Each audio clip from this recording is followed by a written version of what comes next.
Hi guys, welcome back to my channel. Welcome to a day in my life as a medical student studying for the Usmle step 1. For those who don't know, Usmle step 1 is the United States medical licensing exam. It's the exam we take typically after second year, but for some people after third year or in between third year. So I'm taking mine in between third year because I wasn't ready to take the exam yet, because I came back to Nigeria and I was enjoying myself and I lost focus. So I'm taking it in between my third year. Now I've done 2 rotations, I've done 3 rotations, which are my OBG, my family medicine, and 6 weeks of general surgery rotation. So I'll say most likely in between third year, because I still have like 3 more to go, which is internal medicine, pediatrics, and psychiatry. So what I'll typically be doing for this study is I'm looking at taking this step 1 exam by July, August, September, either of these 3 months. So I have like 4 to 5 months, April, May, June, July, August. So I have 4 to 5 months prep time to prepare for this exam basically. So my resources for this exam are going to be basic resources, because I don't want to overcrowd myself. So I'm going to be using just the Boards and Beyond video lecture, the Usmle RX Express video lecture, Usmle RX question bank, UL question bank, and supplementary YouTube videos. Now the reason why I'm not using Pathoma, Sketchy, because I've done all those before in the past, like when I was studying for other exams or studying for my classes in school. So I'm not really going to use Pathoma. I'm going to only watch Pathoma 1 to 3 chapters, or I might even watch the whole Pathoma basically, but that'll be towards like maybe June, July.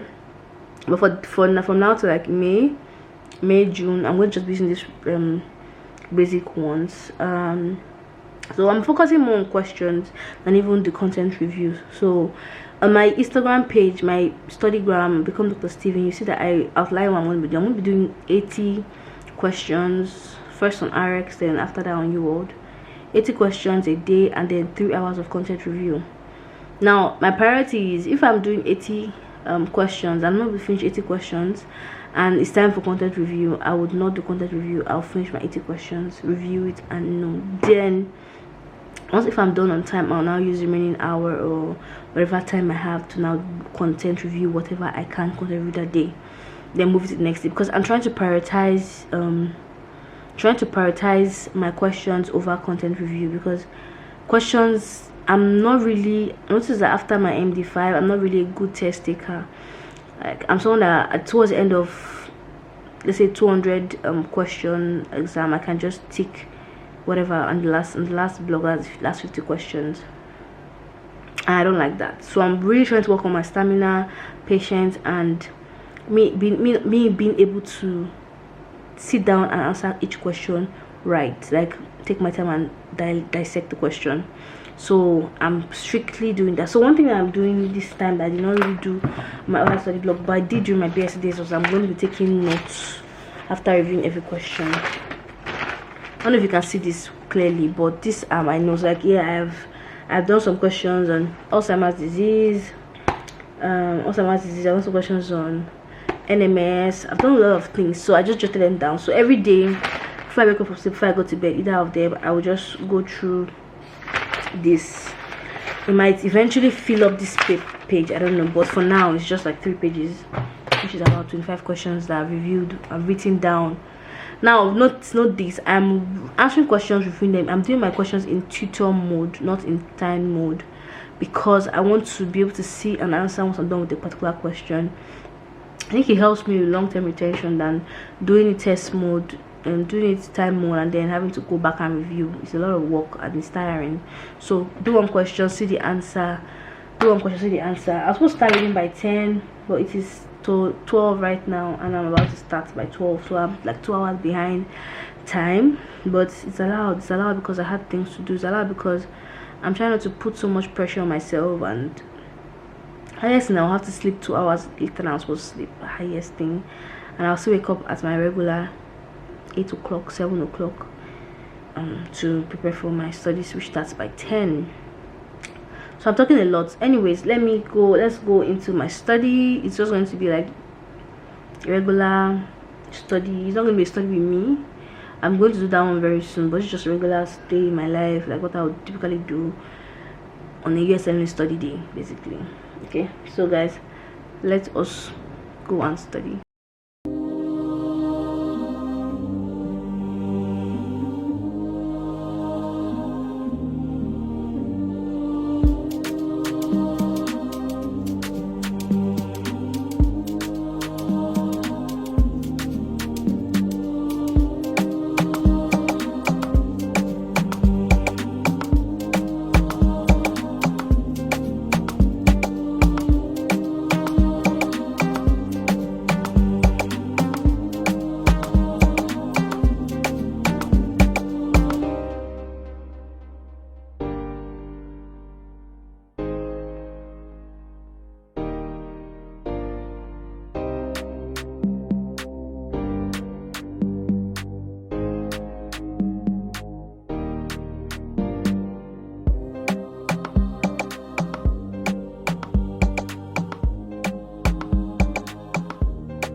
So cluster headed is intermittent, unilateral, periodical pain, nasal congestion, and inflammation.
Sorry for transmission. I'm almost done reviewing reviewing the questions that I read yesterday. Spent roughly 45 minutes doing that now, so almost done. Once I'm done, I'm going to have a 1 hour rest so that I can now start the first 40 question block, which is going to be the system specific question block. Then so let's see how it goes. So almost done.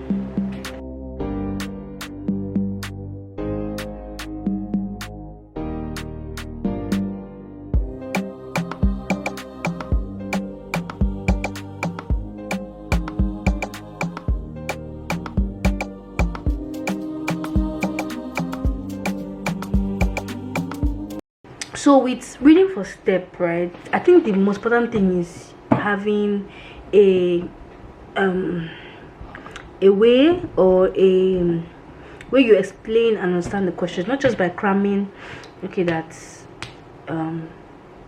certain thing happens, a certain way, maybe there's some point you need to cram when studying. Example, you know that you have to cram that the trigeminal nerve has 3 branches, which is the optic, maxillary, and mandibular. Those ones are simple, but things that need to be applied. For example, I'm reviewing a question I reviewed yesterday where a woman that has a history of mechanical valve placement had a baby that had nasal breath, shortened limbs, shortened fingers, those stuffs, and they're asking you what drug was the patient likely taking.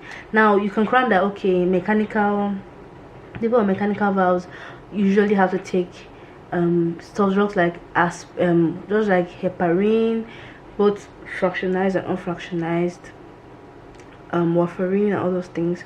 But you have to also know that mechanical valve patients most likely take warfarin. Now you have to also know that warfarin has a probability of causing some teratogenic problems, right? Like some problems with the fetus, that's the baby in the womb. And you know that, okay, I think warfarin is the best use for mechanical valve placement as compared to heparin and other things. Because so in this sense of what I'm saying is that you have to be able to know that, okay, the woman taking warfarin because of her mechanical valve definitely probability going to have a problem with her child when her child is born. So it's the doctor's right ethics, right, to tell the woman that, okay, this drug you're taking for a mechanical valve can actually affect your baby's born. So it's doctors, it's both the patient and the doctors to weigh the options of, okay, which one, what outweighs each other. Do you want to stop and convert yourself to a different drug that might not really work for you, or do you want to keep taking drugs that most likely have probability of harming your baby? Like this one now, they wrote it here that in pregnant women with prosthetic heart valves, warfarin may be preferred over heparin due to decreased risk of thromboembolic. As I said, warfarin is better in this type of case. But now warfarin always crosses the blood-brain barrier. That's why it now goes to affect the baby. So it's not what they write. Let me see.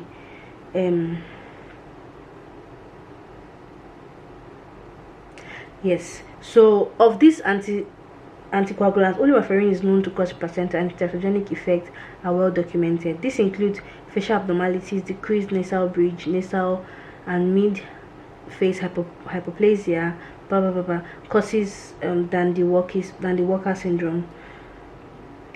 In warfarin is good, generally contraindicated in pregnancy in which unfractionized or low heparins are preferred. However, an exception may be made for some mothers with mechanical heart valves. Warfarin may decrease the risk of now remember this thing, warfarin may of thromboembolic events, but this risk must be weighed against fetal outcome and the availability of similar treatments like unfractionized heparin or low weight heparin. So warfarin is the best drug to take, but you can also give the patient unfractionized heparin or low weight heparin, although they might not prevent her from having or him from having a thromboembolic event. So these are things I don't need to cram. I just need to understand the principle behind it. The patient has a mechanical or prostatic heart valves. She needs to take a drug to prevent thromboembolic event, which will be warfarin. But now she wants to get pregnant. She's pregnant, so you have to switch her to heparin or that unfractionated heparin or low weight heparin. But now those ones may cause her to have a thromboembolic event. But if you keep her on warfarin, her baby may have a teratogenic problem. So you have to just weigh which you think is best for your patient. You get my point? So these are things where I don't need to cram. I just need to understand the point, so that when I say question like in my exam, and I might even ask the opposite way, right? I might ask you which drug should the patient be given, the patient that has mechanical valve and is pregnant, to prevent which drug. I'm like, okay, you either give low weight heparin or unfractionated heparin, because if you give her warfarin, she might have my baby might be teratogenic, right? So what I'm trying to explain to you guys is not everything you have to cram. You have to try your best to understand the principle behind whatever is happening.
Okay, so I'm done reviewing my questions I'm done reviewing the questions, and the only thing I have left to do would be what I want to do right now is to go and like lie down on my bed or eat or watch a movie for like 1 hour, and then come back at what's the time?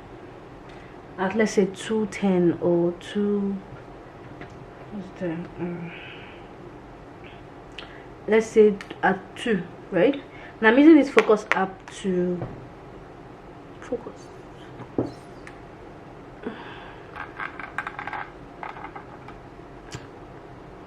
Can you guys see? I'm using this focus app to keep myself from touching my phone, because I realized that I like touching my phone a lot. I like pressing my phone, Instagram, YouTube, WhatsApp. So at least right now I have 11 minutes not to touch my phone. So before I go to learn, I'm going to set up the questions, like open up my RX and pick my questions. It's going to be system wide, which is neuroscience. I'm drilling down on my neuroscience first because that's like my weakest system that I always fail at. So I'm going to do that now, so that when I come back on Benjamin, I'm just starting the question. I'm not going to start having to start going and trying to find it. Do you get my point? So let me do that, and then in 10 minutes, and then we'll go and lie down.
Anyway, so I'm going to sleep, and then I'll be back in an hour's time, 30 minutes time, so I can feel refreshed and also do my 40 questions, and then watch those videos and do my 40 questions again later in the day.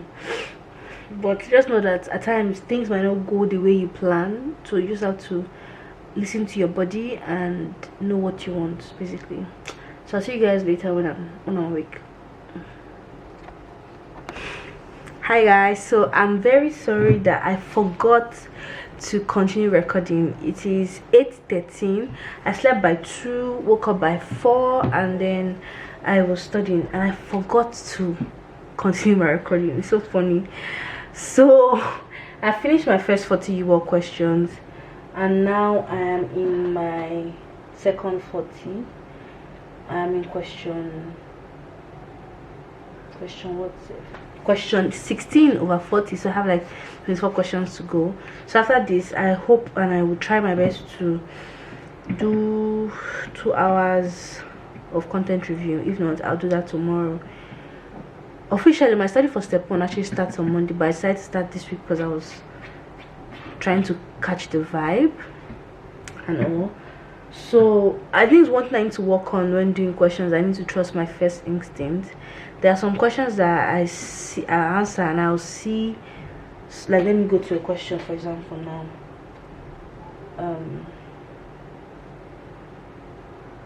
Like this question where they said the woman definitely had a lucid interval, like she fell and then let me bring this for you guys to see. Can you see? They said here that she fell and was unconscious after hitting her head. Immediately after the accident, the patient exited the pool, and so she had a lucid interval. she had direct pressure to a pulsating bleeding wound in the scalp. Patient lost consciousness after several minutes, so she was fine and she fainted again. Now I know that has to be an hematoma, right? I know. So you see here, I cancelled out by bacillary artery, berry aneurysm. I left bridging veins, and I cancelled out lateral striate arteries, but I was left with bridging veins and medullary artery.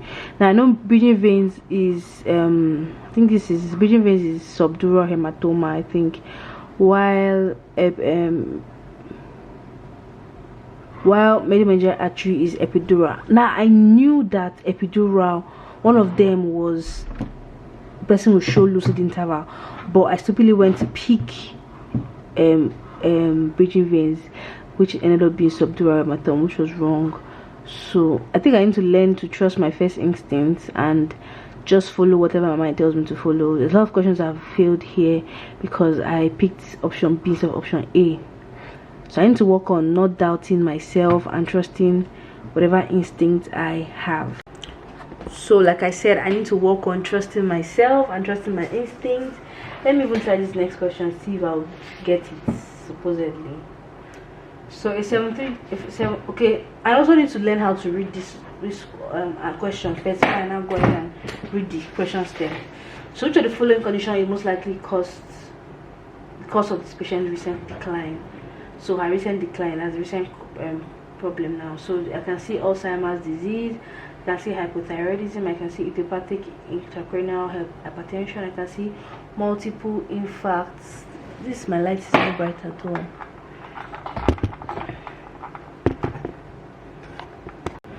I can see multiple infarct, dementia, and normal pressure hydrocephalus. So let's go to the questions then. She's a 78-year-old woman, 78-year-old man rather. He fell, and he has a history of significant for worsening urinary incontinence and memory loss over the past 4 months. It's notable for wild gaits and with short steps and bradykinesia without tremor. His MMM is 24/30. Now I learned one thing: any MMM of 24 and below is a diagnostic criteria for dementia and delirium. So definitely this person has dementia and delirium. Now is serum thyroid stimulating hormone 2.2, that normal. Let's check the labs. TSH. Okay, that's normal. So TSH is normal. So that just cancels out.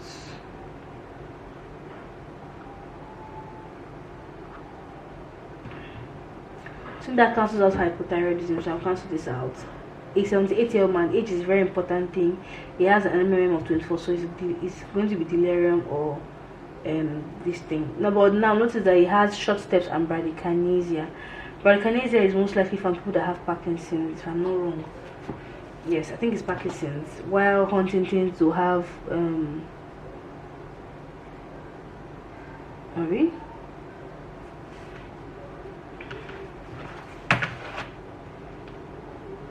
Yeah, Parkinson's they'll have like, that's chorea. I think that's chorea. No, TRAPS for Parkinson's is tremors, rigidity, akinesia, yeah, postural stuff. So I think the person definitely has, but he does not have any tremors. So that would most likely rule out Parkinson's disease, if I'm not wrong. So the other 5 stuff, I see Parkinson's disease over here. There's Alzheimer's disease, there's he has worsening urinary incontinence and memory loss for the past 4 months. Wide base gait with short steps and bradykinesia without tremors. I think for the fact they put without tremors, I think I would remove Parkinson's from it because they want to confuse me and make me think Parkinson's is the answer. Hopefully.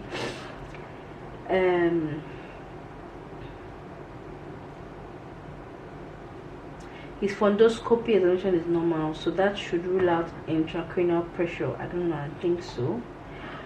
Which other thing again? it doesn't have any tremor. Alzheimer's, they don't have tremors, but 24 or 30 is delirium or,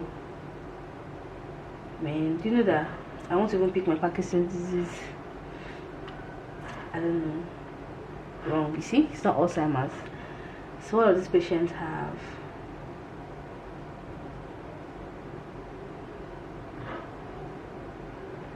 It's not Parkinson's, it's not multiple infarct dementia, and it's normal pressure hydrocephalus. So NPH is a type of communicating hydrocephalus caused by impaired CSF fluid absorption.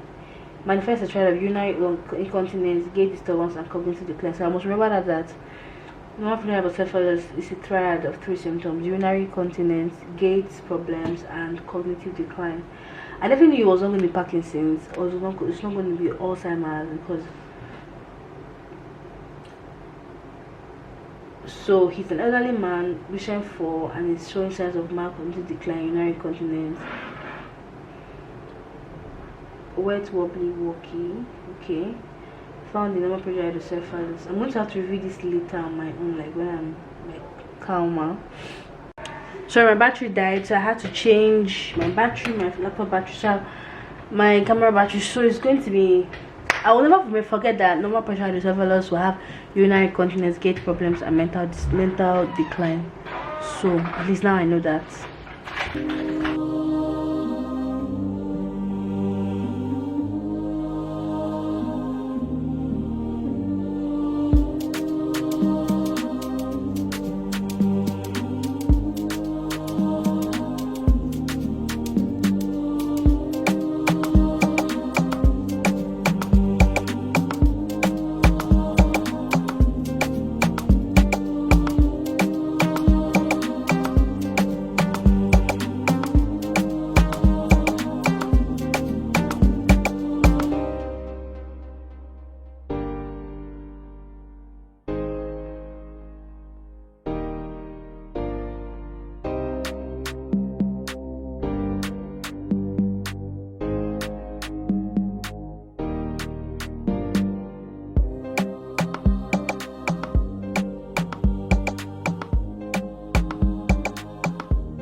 So I definitely know that I need to actually watch neuroscience Buzz and Beyond from Monday.